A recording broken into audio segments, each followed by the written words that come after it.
ধন্যবাদ।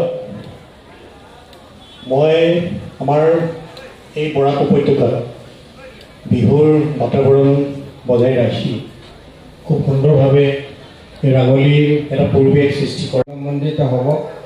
তাকে মই আশা কৰিছোঁ আপোনালোকক বিহুৰ বিষয়ে কৈ লাভ নাই, সকলোৱে জানে। যদিও আমাৰ বিহুৰ টাইম উকলি গ'ল, কিন্তু আমি বিহু উৎসৱ পালি আছোঁ। মই প্ৰায় প্ৰত্যেক বিহু মঞ্চতেই এটা সমন্বয়ৰ বিহুগীত গাওঁ। ঠাকুৰেও জানে, প্ৰচুৰ কলিতাও জানে। ঐ দিহিং দিচাং হাতলে দিব দেই।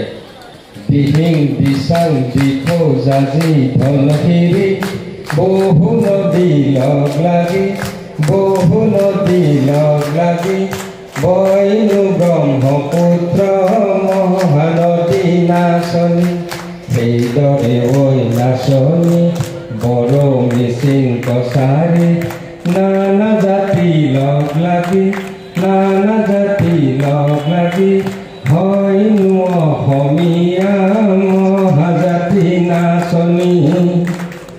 তো বিভিন্ন জাতি গোষ্ঠীৰ সমন্বয় হ'ল অসমীয়া জাতি। মহাবাহু ব্ৰহ্মপুত্ৰৰ নিচিনা এই অসমীয়া জাতিৰ ঐতিহ্য ভৱিষ্যত বৈ থাকিব, তাকেই কামনা কৰোঁ। মই বক্তব্য বেছি দীঘলীয়া নকৰোঁ। ধন্যবাদ। মই আমাৰ এই বৰাক উপত্যকাত বিহুৰ বাতাবৰণ বজাই ৰাখি খুব সুন্দৰভাৱে এই ৰাঙলীৰ এটা পৰিৱেশ সৃষ্টি কৰা। ঘৰৰ তাঁতশালত গামোচা বৈছিলে, সেই শৈশৱৰ স্মৃতি মোৰ মনত আছে।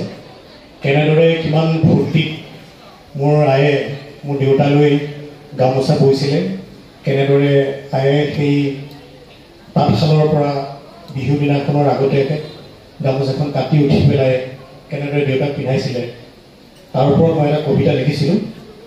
ভুল হ'লে ৰচনা কৰিব। বহাগৰ ফুলাম গামোচা আই তাঁতশালৰ গৰকাই উঠি তুলু ঠাই উজাই আইৰ নিপুণ হাতৰ সজীৱ পৰশ।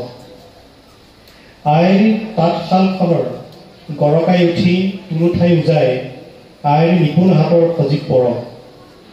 ভৰিৰে গৰকাৰ আঁত ধৰি আঙুলিৰে হাতৰ আঙুলিৰে খুৰ দিয়ে এক মূৰ্ছনা কত যে জীৱনৰ বন্দনা। এক লয়লাস আলোক কথা এমুঠি সূতাত তুলি উঠা দেউতাৰ কান্ধত আয়ে দিয়া এহাত ফুলৰ বিহুৰ গামোচা। মোৰ কবিতাটো ইমানেই আছিলে। সকলোকে মই পুনৰ বিহু লগ জনালোঁ। এনেদৰে সদায় প্ৰচেষ্টা কৰি ৰাখিব।